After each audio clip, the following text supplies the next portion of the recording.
All right, welcome back to Getting Sober, again.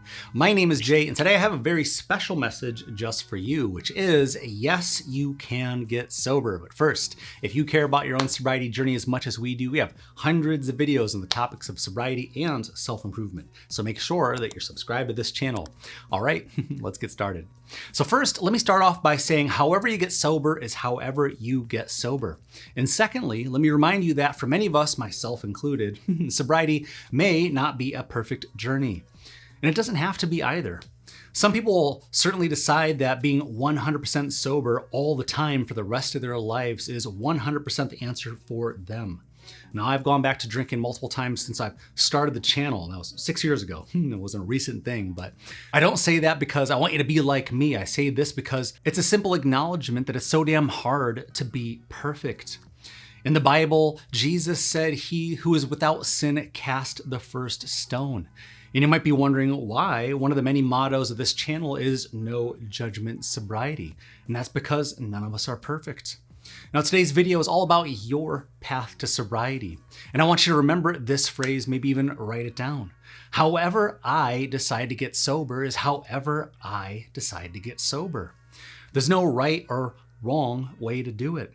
To quote the 8-time Mr. Olympia champion Ronnie Coleman, who so eloquently said, "Ain't nothing to it but to do it." And in that non-biblical lesson, it applies to everything, doesn't it? It can apply to powerlifting. It can apply to cleaning your garage or asking that special someone on a date. It applies to filling out a new job application, and it certainly applies to sobriety. And I want you to remember that a journey of 1,000 miles starts with a single step. And your sobriety journey, just like mine, might start with a simple revelation, which is this shit's getting out of control. What am I doing? Why am I doing this? Why am I spending so much time and wasting so much effort and energy and waking up hungover every day, being so damn predictable? How come I haven't had a normal bowel movement since the early 2000s? Why does my face always look so red and puffy all the time? And where'd all my money go? And I always like to say that the big lie of alcohol is just because you can afford it financially, that you can also afford it mentally, physically, spiritually, and emotionally. There comes a time for every single one of us before we start our sobriety journey when we're just sick and tired of being sick and tired. And why I run the channel the way I do, which is self-empowerment, do-it-yourself sobriety, is to remind you that practice makes progress. And that you don't have to be perfect to be better. I'm going to say that one again. Feel free to write that one down too. You don't have to be perfect to be better. My mission is simple: to help you to get sober, to be sober, and to stay sober one video at a time. I personally don't have a book to sell you. I don't have a program to sell you. I don't even offer addiction counseling. And this channel never has, nor does it currently have any sponsors. So by the way, if you ever hear me talking about products or vitamins or supplements or anything else, it's just because I either believe in it, I bought it, or I personally own it. So let's just clarify that right now, because every now and then I'll get some mean messages from people when the reality is all I'm trying to do is look out for your own well-being. Why? To help you to practice more better habits today than worse habits from yesterday. Because I've been there, feeling lost and feeling scared and afraid for my own well-being. So hopefully that you will get your life back, so that you can be the person that your friends, that your family, and most importantly, that you deserve to be. Just because you like to drink a lot doesn't mean that you're an alcoholic. And I know that's kind of a controversial statement, but I say that because there's a big difference between liking to drink or temporarily leaning on alcohol during tough times, and it's an entirely different thing to be a problem drinker, to be a binge drinker, or to drink from sun up until sun down because you're in a rut that you don't know how to escape. And don't get me wrong, there's absolutely some people out there who shouldn't drink. I'm sure you know a couple of them, or maybe that was even you. These are people who turn into the worst versions of themselves. I know, me too. Almost all the arguments and all the fights that I've been in have been on booze, and all the times that I went to jail, yes, I've been to jail multiple times, have involved alcohol, except for that one time, but that's a completely different story for another video.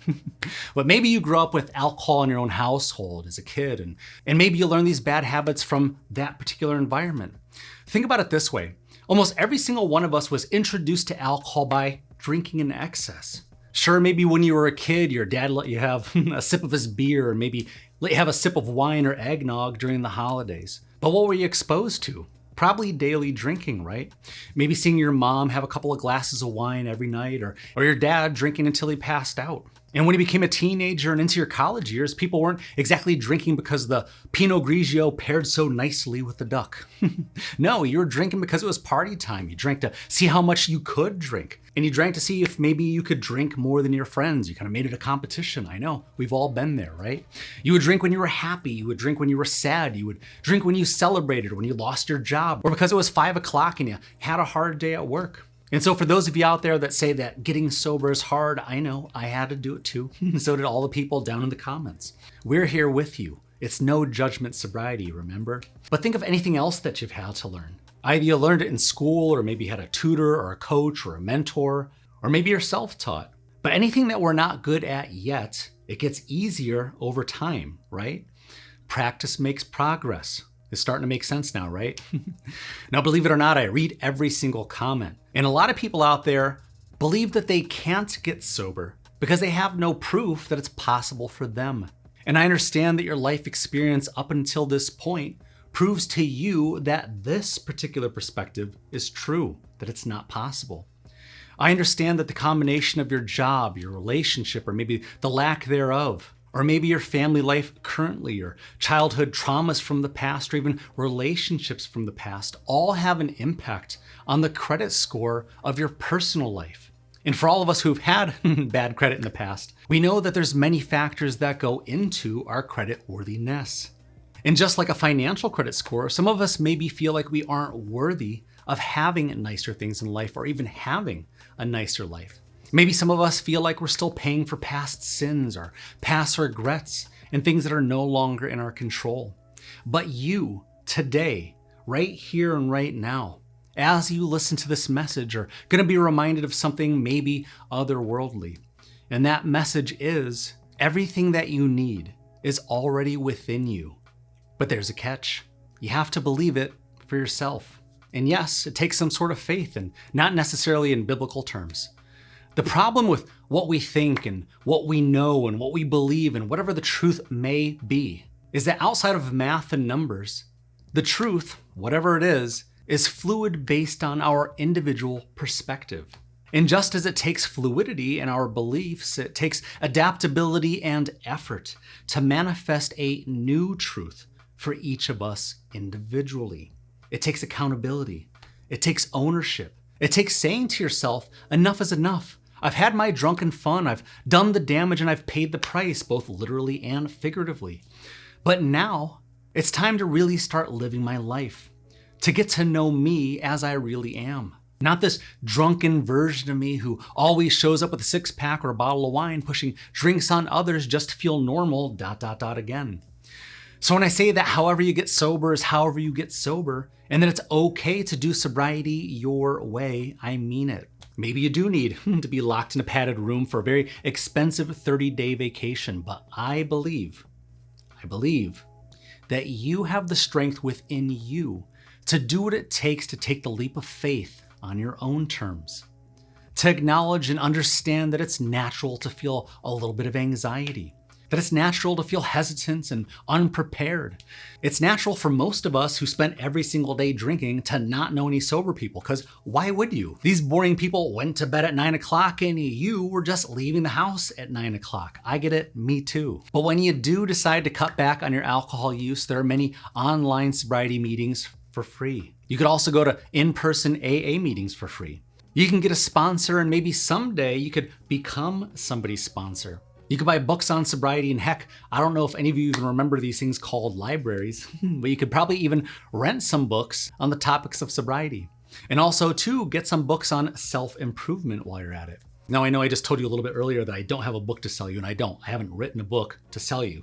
On our website, I have links to Amazon where you could buy those books from those authors on the topics of sobriety and self-improvement. So I'll put the link in the top corner of the screen if you want to grab any of those books, which will benefit those authors. Now, in my opinion, a good starting place for books on self-improvement and self-mastery are going to be books by Jim Rohn, Zig Ziglar, Tony Robbins, Bob Proctor, Les Brown, Robert Allen, Napoleon Hill, Earl Nightingale, and James Clear. for starters. And of course, you're always welcome to come here to watch our videos, sober or otherwise, for absolutely free. And I'm happy to say that in the over 6 years that I've been running this channel, I've witnessed thousands of you realizing that you are able to get sober, to be sober, and to stay sober on your own. And whether you did it with the help of this channel or with books or with AA or therapy or counseling, you realize that you were stronger than you thought, right? Because what you thought, what you believed, and what the truth wasn't bound by the old and outdated proof that you previously believed that you were limited to. And if you agree with that message, I want you to comment down below and say, I am not limited to my past mistakes. And if you haven't yet, don't forget to show your support for everybody here in this sobriety community by giving this video a thumbs up. But if you're ready to binge watch another one of our amazing videos, click on the link in the top corner of the screen. And with that, I want to wish you good luck on your self-improvement journey, and I will see you in the next video. If you want to see another one of our videos, click here.